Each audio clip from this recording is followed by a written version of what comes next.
She had lost a lot of money gambling, and I lost some. I hid in the room, biting my lip, not daring to cry out.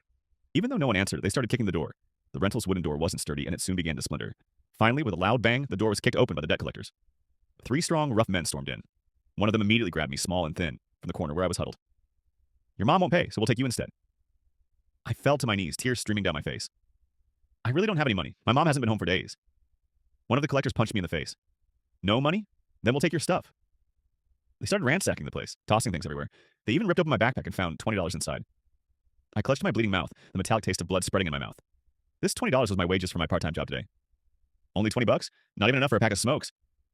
They sneered their disdain, but still stuffed the hard-earned money into their pockets. The table was kicked over, and my cake, which I hadn't even had a chance to eat, was thrown to the floor and stomped into a disgusting mess. They looted the place, leaving me with a room full of chaos, then left, dissatisfied. My birthday passed in this absurd nightmare. I squatted on the floor, weeping with fear. I pulled out my phone, opened the live stream, and rewatched Noah's birthday celebration from earlier that day. In the brightly lit mansion, Mom and Dad threw Noah a lavish birthday party. Noah wore a custom-tailored suit looking refined and elegant. My darling son, you're so handsome, Dad exclaimed, his eyes full of admiration. Just like me when I was young. Noah's eyes brimmed with happiness. The birthday cake on the dining table was 5 layers high, adorned with fresh flowers.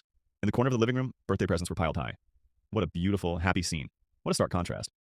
We both had birthdays, but Noah had Mom and Dad by his side. And me? I was always alone. The chat feed was buzzing with activity. Big Bro still doesn't know, huh? The debt collectors are all arranged by his mom. They show up 3 times a month, like fixed NPCs refreshing the plot. Actually, all the men Mom brings home are just acting for Big Bro's benefit, to see if he has self-control. Big Bro is suffering so much. Don't his parents feel any heartache at all? This comment was posted by the streamer himself. This is also part of our test. It's all to train him, to build his resilience. I pay people to act. He should be grateful. Once Big Bro finishes his big exam, we'll bring him home. Then we'll make up for everything he missed in these 6 years.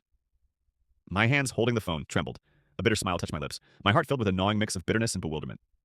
Make up for it? How could they make up for the pain caused by 6 years of deception? Today, the city was hosting an event, an exchange and learning conference held by several schools before the exams. As a student representative with excellent grades, I also attended. Before the conference began, an outstanding student representative from an international school was scheduled to speak. A familiar figure walked onto the stage. It was my brother, Noah Chen. He was the student representative for the international school. Look, that boy looks a bit like Evan Chen from our class, a classmate pointed out, and others started whispering among themselves. He really does look a bit similar, but that boy is clearly more handsome. You can tell he's from a good family, okay? Noah and I were twins. We used to have almost identical faces, but due to my prolonged malnutrition, there were now subtle differences.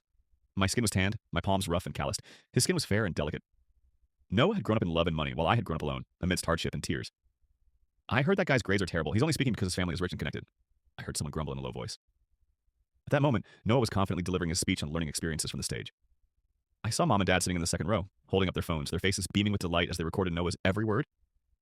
The people who love you will find a way to record everything about you, thinking of how Mom